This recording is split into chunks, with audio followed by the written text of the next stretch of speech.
A partir de este momento, presentamos Ahora con Roxana, una revista informativa de entrevistas y análisis. Bienvenidos. Buenos días, buenas tardes y buenas noches. Depende del uso horario en el que ustedes estén apreciando esta entrevista. Les habla Roxana Lizárraga, periodista, abogado, exministra de Comunicación. Ahora me encuentro en el exilio y transmito desde los Estados Unidos. Este es un segmento, es un programa dedicado a desmontar las dictaduras de nuestra región. El día de hoy voy a contar con la presencia de una persona muy importante, un líder destacado de los venezolanos. Estoy con Antonio Ledesma Díaz, político y abogado venezolano, fue alcalde de Caracas, exgobernador del antiguo Distrito Federal, fue 2 veces diputado del extinto Congreso Nacional de Venezuela cuando existía democracia en Venezuela y ex senador de la República de Venezuela. Una figura importante para los venezolanos, una persona que acompaña a Edmundo González, el presidente electo, a muchos escenarios importantes. Y ahora, en este tiempo, tenemos no solamente el gusto, sino el momento de hablar muchos temas relevantes para la región y para Venezuela. Alcalde, gracias por su tiempo. Muy agradecido nosotros a ti, Rosana, por ser una voz, como lo dices en la presentación de este programa, de quienes creemos en la libertad, en la democracia y quienes estamos decididos a encarar la escalada autoritaria que amenaza precisamente esa libertad y los sistemas democráticos. Alcalde, los tiempos vienen cambiando y los días vienen cambiando. Después de la entrevista que tuvo María Corina Machado con el hijo del presidente Trump, con Junior Trump, en un podcast, y el anuncio de la cancelación de la licencia a una de las petroleras más importantes que estaba financiando de alguna forma a la dictadura, al régimen, los tiempos vienen cambiando para Venezuela. ¿Cómo usted analiza primero esta situación? Bueno, que la lucha que estamos dando no es en vano, que como se dice tradicionalmente apelando a los aforismos, no estamos arando en el mar, que todo este sacrificio puesto al servicio de esta causa noble, como es la recuperación de la libertad de Venezuela y por ende, cuando caiga esa dictadura de Maduro, se abrirán las puertas para avanzar con optimismo a encender el sol de la libertad también en Cuba, en Nicaragua, en Bolivia y en otros pueblos de América. De allí que esa entrevista que tú citas en la conversación de Donald Trump Jr. con María Corina Machado es reveladora, en primer lugar, de la preocupación que tiene el padre del entrevistador por lo que está pasando en nuestro hemisferio. Mi papá acaba de quitar la licencia de Chevron a Venezuela para que ya Chevron no siga trabajando en Venezuela con esa licencia de Joe Biden en su momento. Este es el tweet, el post de Donald Trump y esto acaba de pasar. Lo que quiero conocer tu reacción, María Corina Machado. Mira de lo que estamos hablando, lo estamos hablando tú y yo.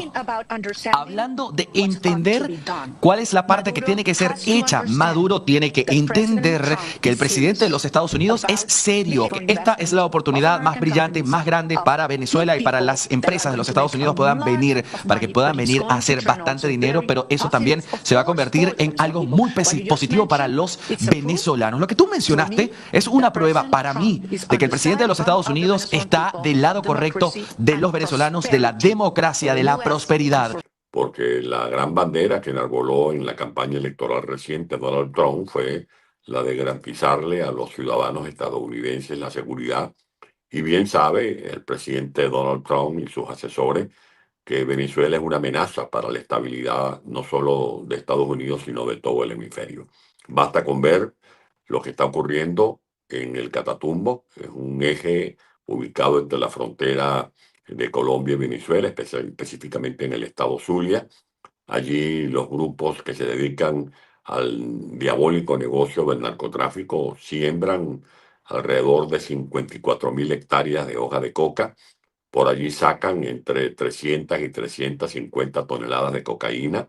Hay un rédito irregular, oscuro, que oscila entre 10.000 y 17.000 millones de dólares.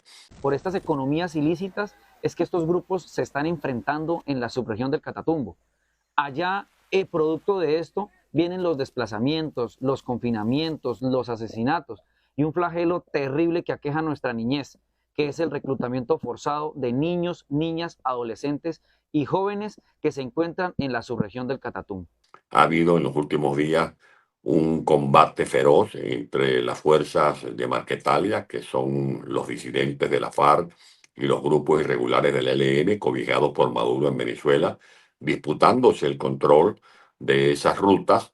Han matado a más de 80 seres humanos, han obligado al desplazamiento de cerca de 52.000 personas, buena parte está refugiada en la ciudad de Cúcuta, y es la réplica de lo que ocurrió meses atrás en la zona del Arauca, que es el otro extremo de esa frontera porosa de más de 2.200 kilómetros entre Colombia y Venezuela, porque por esas rutas es por donde sacan la cocaína hacia África, hacia el Caribe, hacia Europa, pero también hacia Estados Unidos. De allí que ese es uno de los temas que ventiló María Corina en la conversación con Donald Trump Jr., además de saber, como lo denunció la ministra Patricia Bullrich, que Maduro le entrega documentos, o sea, pasaportes, a los cabecillas del terrorismo, o sea, de Hezbollah, que Maduro y Diosdado Cabello son los capos, los jefes de la banda del Tren de Aragua, que ha sido calificada como una banda transnacional y un eslabón del terrorismo internacional. Pero todos digitados, y toda esta maniobra también parte de una Cuba, ¿no? Del proyecto de Cuba. Ellos están en total asesoramiento, ya que tocamos en este momento el tema de que Venezuela se ha convertido en un estado que está dando documentación a posibles terroristas iraníes. También decir que existe el temor de que gente del Tren de Aragua o iraníes también estén en territorio boliviano y puedan desde Bolivia ingresar a Argentina para de alguna forma desestabilizar el gobierno de Milei. Es toda una cadena, ¿no? Una cadena de negociaciones. Es todo un elenco de organizaciones criminales que tiene su epicentro en Venezuela. La banda del Tren de Aragua nació en cárceles de Venezuela y el nombre viene por el tren que se pretendía construir, cosa que nunca se En hizo. ese lugar. Esa banda está asociada con otras agrupaciones que operan dentro del territorio nacional. Por ejemplo, en asociaciones con el cartel de Sinaloa, el cartel de Jalisco. Esos carteles tienen pistas, por ejemplo, en el estado Zulia, de donde despegan aviones cargados de cocaína vía Guatemala, vía Honduras y luego a México. Se han expandido en alianzas con las que operan en Ecuador, bandas que llegaron a cometer, por ejemplo, sicariatos, asesinatos, como ocurrió con un candidato presidencial en la ciudad de Quito. Manejan el control del tráfico de drogas en la zona de Esmeralda, en la zona de Guayaquil, están los llamados chorones, por ejemplo, bandas que también avanzan en lo que es la triple frontera, que es donde están tres países involucrados, Colombia, Perú y Ecuador. Están también en la zona de Argentina, en Rosario, en Formosa, en la Patagonia. Operan en las cárceles, no nos olvidemos, el primer comando capital, que controla las cárceles de Brasil, y desde las cárceles realizan operaciones de extorsión, de secuestros, de robos, de atracos, de sicariatos y tráfico también de droga, trata de personas. El Comando Vermelo, que también opera en las cárceles de Brasil.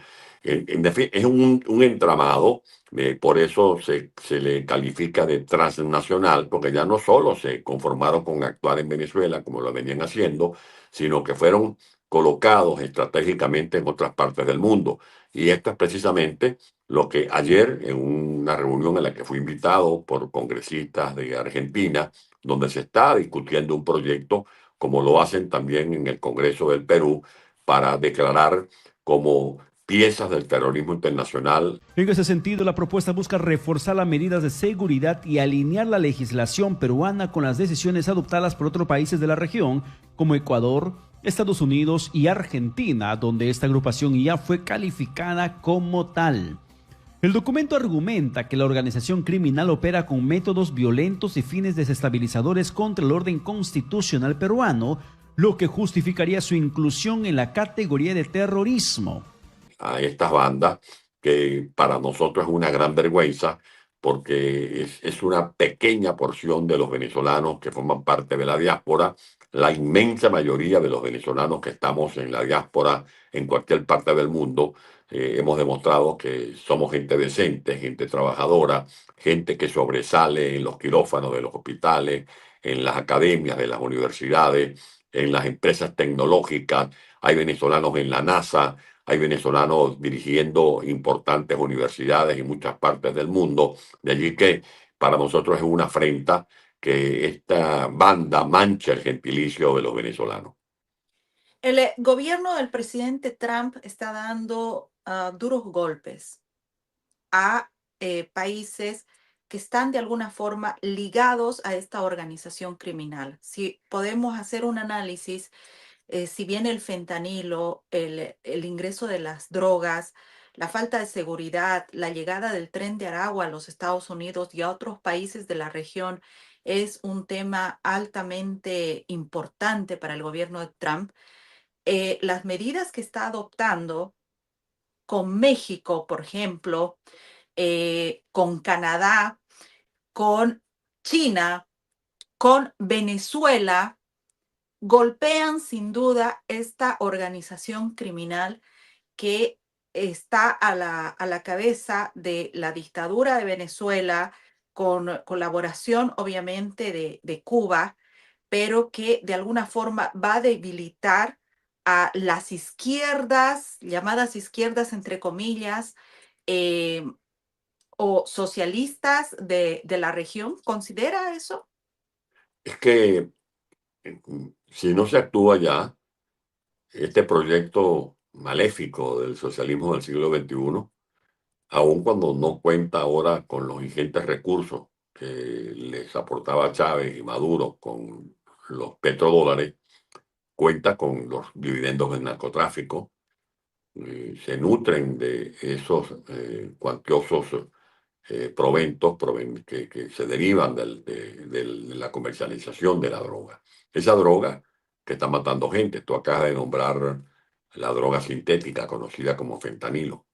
Para la gente que me escucha, Rosana, permíteme hacer este ejercicio para llamar la atención. Claro que sí. Se acaban de cumplir 3 años de la lamentable guerra que se desarrolla en Ucrania. En esa guerra han muerto hasta la fecha de hoy 12.200 civiles. Es muy doloroso que muera un solo ser humano, y es doloroso, pero han muerto 12.200 civiles en 3 años. ¿Sabes cuántos civiles murieron en Estados Unidos el año pasado nada más por el consumo de fentanilo? Más de 100.000 seres humanos. Y ya el fentanilo no es que se pasa de México a Estados Unidos porque los precursores químicos se producen en China y de China van hacia México. Es que ya hay información de que estos grupos narcoterroristas, estos mafiosos, están planificando instalar laboratorios para elaborar fentanilos con precursores químicos en Colombia y en Venezuela. Eso, aunado al tráfico de drogas, produce ingentes recursos que se utilizan para financiar al terrorismo internacional y a estos grupos que operan con su ropaje de populistas, de progresistas, con esos discursos propios de los falsos nacionalistas, de esos que se dan golpes de pecho hablando del pueblo y sus luchas por el pueblo, y resulta que cuando lleguen al poder le dan la espalda al pueblo. Fíjate, en el caso de Venezuela, se ha armado un escándalo. Maduro trata de voltear la verdadera razón de la suspensión de la licencia a la empresa petrolera Chevron, Esa empresa petrolera está operando desde el año 2022 porque el presidente Biden le dio una licencia a cambio del compromiso de Maduro de que iba a facilitar un proceso electoral más o menos libre y que iba a respetar el resultado de ese proceso electoral, cosa que no hizo. Pero en todo caso, de esa empresa Chevron opera en Venezuela desde el año 2022, cobrándose una deuda que les dejó guindando allí Chávez y Maduro. Sin embargo, le entregaban a Maduro cerca de 200 millones de dólares mensuales. Eso suma en los 36 meses 7.200 millones de dólares. Ese dinero nunca fue para mejorar las escuelas, ni para mejorar los hospitales, ni para mejorar el salario, por ejemplo, de los educadores, ni la pensión de los trabajadores, que es equivalente a $3 al mes. Pero una comparación para justificar lo que voy a decir, que es que el dinero que entra se lo roban o lo usan para financiar los grupos de choque, los grupos represivos con los que persiguen a los venezolanos. La Chevron le entregó a Maduro 7.200 millones de dólares, pero en menos tiempo, o sea, en menos de 36 meses, que fue lo que operó la Chevron en Venezuela hasta ahorita, que tienen que ya cancelar la licencia, dos ministros designados para manejar el tema petrolero en Venezuela se robaron más de 30.000 millones de dólares. O sea, casi 5 veces más que lo que aportó la Chevron, pero además es un monto que supera el presupuesto que se aprobó Maduro para este año, el ejercicio fiscal 2025, que es de menos de 23.000 millones de dólares. Eso para que se dé una idea de cómo estas mafias manejan el dinero y cómo financian a sus aliados, a los socios del Foro de Sao Paulo, del Foro de Puebla, y por eso es importante tu pregunta y de que tenemos que detener la avanzada de este maleficio, y por eso es importante que la comunidad internacional ponga los pies sobre la tierra, ayude a los venezolanos que hemos dado la pelea para hacer respetar el mandato soberano que Maduro está desconociendo. ¿Qué le dice a algunos actores públicos, políticos, en sentido de que si se han evidenciado más de 100.000 muertes en los Estados Unidos en solo un año por el consumo de las drogas, del fentanilo? Estamos hablando solo de fentanilo, porque si tendríamos que hablar de cocaína más y la cocaína procesada y todo eso, la cifra es más alta. ¿Qué le dice a estas personas que en el último tiempo han declarado que no tienen los otros países la culpa de que exista tanta adicción de los estadounidenses? Que los estadounidenses son los que consumen y que no tienen ningún tipo de culpa aquellos países que son los productores de esta droga. Lastimosamente, este tipo de comentarios y aseveraciones las tenemos que escuchar casi a diario. Me parece insólito ese tipo de comentario. Yo creo que aquí lo que hay es que atacar a todas estas mafias que se dedican al tráfico de las drogas, bien sea la droga sintética, bien sea la marihuana, bien sea la cocaína, el crack, la heroína. Y así como estoy hablando de las cifras que dan cuenta de la cantidad de seres humanos que murieron el año pasado por el consumo de fentanilo, y los que no han muerto quedan reducidos a zombies. Es realmente dramático ver a mujeres, a hombres, a jóvenes convertidos en zombies. Uno ve las imágenes. Me comentaba ayer un ciudadano desde Estados Unidos que él vio directamente en persona ese cuadro tan dantesco, y es muy conmovedor. Pero bueno, los investigadores indican que si no se detiene este flujo de tráfico de drogas, ese cóctel letal de drogas sintéticas, fentanilo, cocaína, crack, heroína, para los próximos años se calcula que no serán menos de 1 millón de bajas, o sea, más de 1 millón de personas que perderán la vida. De allí que el problema de Venezuela no es solo un problema de Venezuela, es un problema de los Estados Unidos, es un problema de Canadá, es un problema de Europa. Más de la mitad de la cocaína que llega a Europa sale o pasa por territorio venezolano o pasa por territorio ecuatoriano. En Ecuador no se siembra la hoja de cocaína como la siembran en Bolivia o como la siembran en Perú, la siembran en Bogotá, en Colombia. pero es un tráfico y por eso la disputa en toda la zona de, por ejemplo, de Guayaquil, de Esmeralda, y por eso el pleito que también tienen en el territorio de Venezuela los grupos del ELN y de la FARC en el Catatumbo, en la zona del Arauca. Pero además es la amenaza de la paz, porque se están controlando o tratando de controlar a los terroristas que operan en el Medio Oriente. Pero esos terroristas también se están paseando como Pedro por su casa en áreas de América Latina. Están metidos, por ejemplo, en el arco minero. Hoy leía una denuncia de la asociación SOS Orinoco, que hace un trabajo técnico muy limpio, muy pulcro, muy serio. Allí está un equipo dirigido por la doctora Cristina Burelli, y la denuncia es que ya están avanzando hacia espacios del Amazonas venezolano y siguen explotando minas y lo que sacan de allí es oro ensangrentado, porque ese oro que venden en el mercado negro lo convierten en dinero para financiar a todos estos grupos amponiles.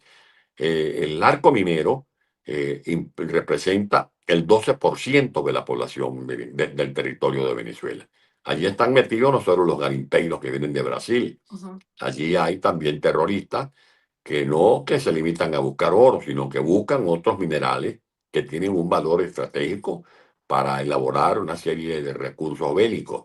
Allí que es todo un abanico de amenazas que van desde estas bandas transnacionales a las cuales estuve haciendo referencia, como el Tren de Aragua, pero también los cárteles que tienen su espacio de control en México, pero que se han expandido hacia Colombia, hacia Venezuela, hacia Ecuador. En definitiva, una verdadera amenaza para la paz Hasta y la Bolivia, o sea, estabilidad. recorren todos los países, están destruyendo la región. Ya no es un tema Venezuela, ya no es un tema de que Cuba ha podido implementar un modelo de dictadura en Venezuela, en Nicaragua, lo ha intentado con Ecuador, está en proceso Colombia, en proceso México. Es un tema que ya los tenemos dentro de la región y ellos están recorriendo. En este momento se siente todo esto en Venezuela, pero estoy segura que en otros países han empezado también a penetrar este tipo de organizaciones. Y hay que actuar, lo que tienen que hacer es Exacto. actuar, porque la gente no se explica cómo ofrecen recompensa, por ejemplo, por la captura de Maduro, 25 millones de dólares, por la captura de Gustavo Cabello, por la captura de Padrino López. Pues ellos son los que manejan el cartel de los soles, que es el que trafica cocaína, y son los que son los titiriteros de las bandas, como la del Tren de Aragua. El presidente Donald Trump ha analogado o ha equiparado la banda del Tren de Aragua con ISIS. Bueno, esa gente hay que sacarlos de raíz, porque siguen siendo una amenaza para la paz y para la seguridad. La cocaína que llega a Estados Unidos no sale de Ucrania, ni sale de la Franja de Gaza. Está allí involucrado en nuestro espacio latinoamericano. Y es importante tomar en cuenta que porque es una señal de que el tema de América Latina está ahora en la agenda del nuevo gobierno de Donald Trump, que por ejemplo la primera reunión que sostuvo el secretario de Estado Marco Rubio como jefe, como secretario de Estado, fue con Edmundo González y María Corina Machado. Eso es una buena pista.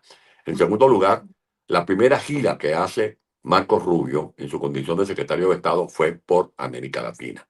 Eso también es una buena pista. Pero también hay otra muy buena pista, que es que el elenco de funcionarios que ha designado Donald Trump para que estén en su entorno, junto con Marcos Rubio, por ejemplo, quien va a ser el subsecretario de Estado, el señor Landau, Mauricio Clavel Cardona, o Exacto. Cardona, que va a estar a cargo del tema de América Latina, y otros tantos, tienen pleno conocimiento de lo que está pasando en América Latina. Eso es una buena señal, pero hay que seguir exigiendo que no dejen solo al pueblo de Venezuela, por ejemplo, porque nosotros demostramos que ganamos las elecciones con 8 millones de votos el pasado 28 de julio. Maduro no ha podido ni siquiera falsificar unas actas, porque le es imposible falsificar las actas. O sea que está haciendo un atraco, un robo descarado ante los ojos de todo el mundo, y no es posible que el mundo sigan discutiendo si hay actas, si no hay actas, cuando ya se sabe muy bien que las actas las ha presentado el Mundo y Maracorina y que Maduro simplemente lo que pretende es salirse con la suya, seguir deteniendo gente, seguir torturando gente, seguir matando gente, y por eso está siendo investigado en la Corte Penal Internacional por ser señalado como responsable de la perpetración de crímenes de lesa humanidad.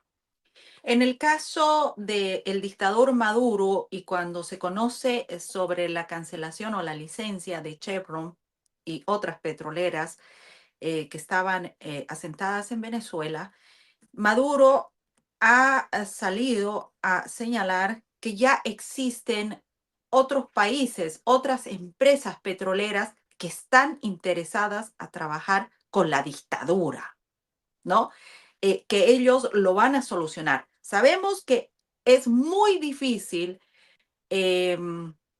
luchar contra estas organizaciones criminales, contra estas dictaduras que además no están solo en un país, sino que están en varios países, pero tienen también de aliados a organizaciones, pero terroristas, ¿no?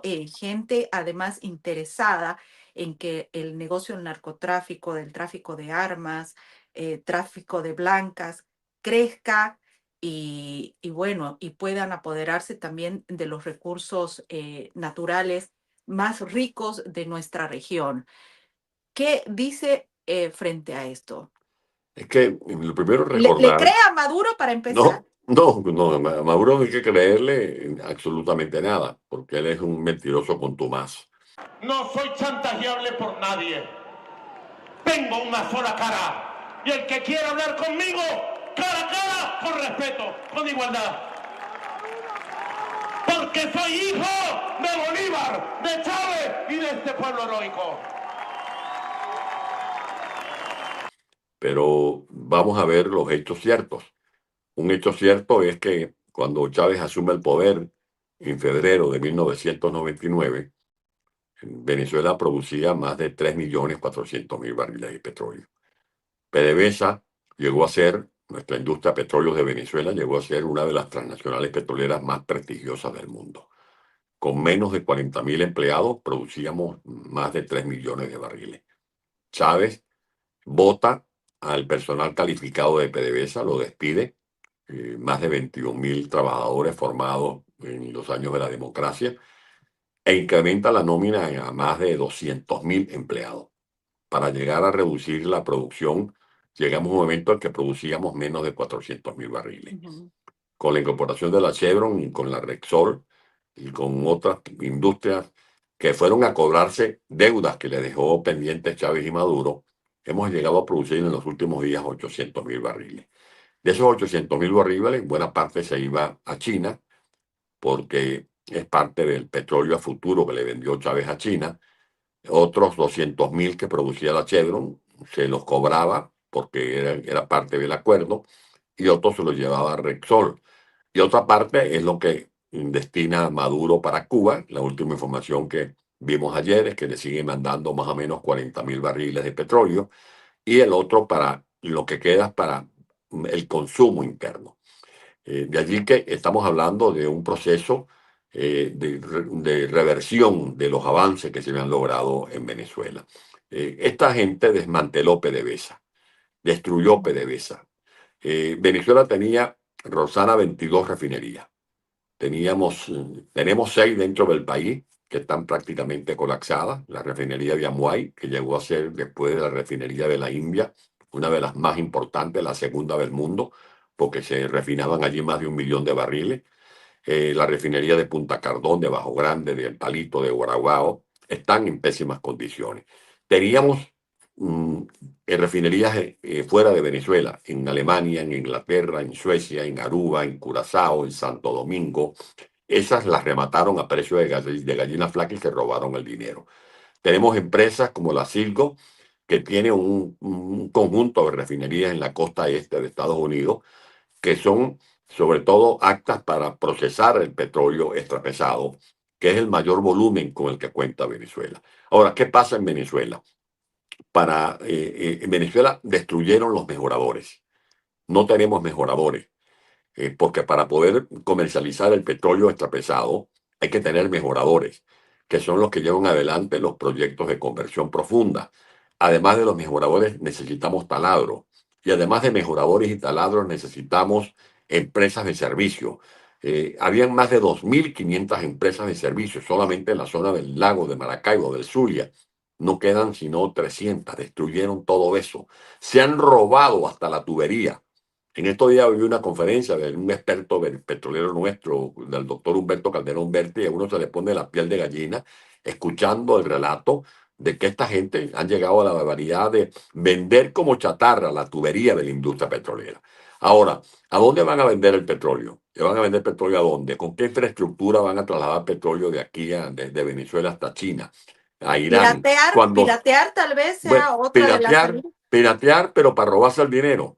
Para robarse el dinero del poco petróleo que estamos produciendo. La solución es que María Corina y el mundo asumen el poder, Sí. que le demos a la gente seguridad jurídica, como lo ha hecho el presidente Milei con el proyecto de Vaca Muerta en Argentina, que ha producido dividendos extraordinarios, porque nosotros queremos que vuelva la Chevron, que vuelva la Repsol, que vuelva la Mobil, que vuelva la Exxon, todas las industrias petroleras de Europa, de Estados Unidos, de Canadá, que vayan a Venezuela, que vayan a explotar nuestro petróleo, porque tenemos las reservas de petróleo probadas más grandes del mundo, tenemos las reservas de gas, las sextas reservas de gas probadas del mundo. Allí hay dos grandes yacimientos gasíferos, uno ubicado en el estado Falcón llamado La Perla y otro ubicado en el delta de Venezuela, cerca de Trinidad y Tobago, llamado el yacimiento Dragón.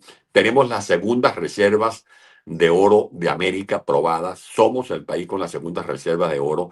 Tenemos importantísimos yacimientos de minas de hierro para producir aluminio, para reactivar la industria de la Guayana venezolana. O sea, Venezuela ofrece un filón para todos los inversionistas que quieran ayudarnos a transformar esta desgracia en una prosperidad resplandeciente.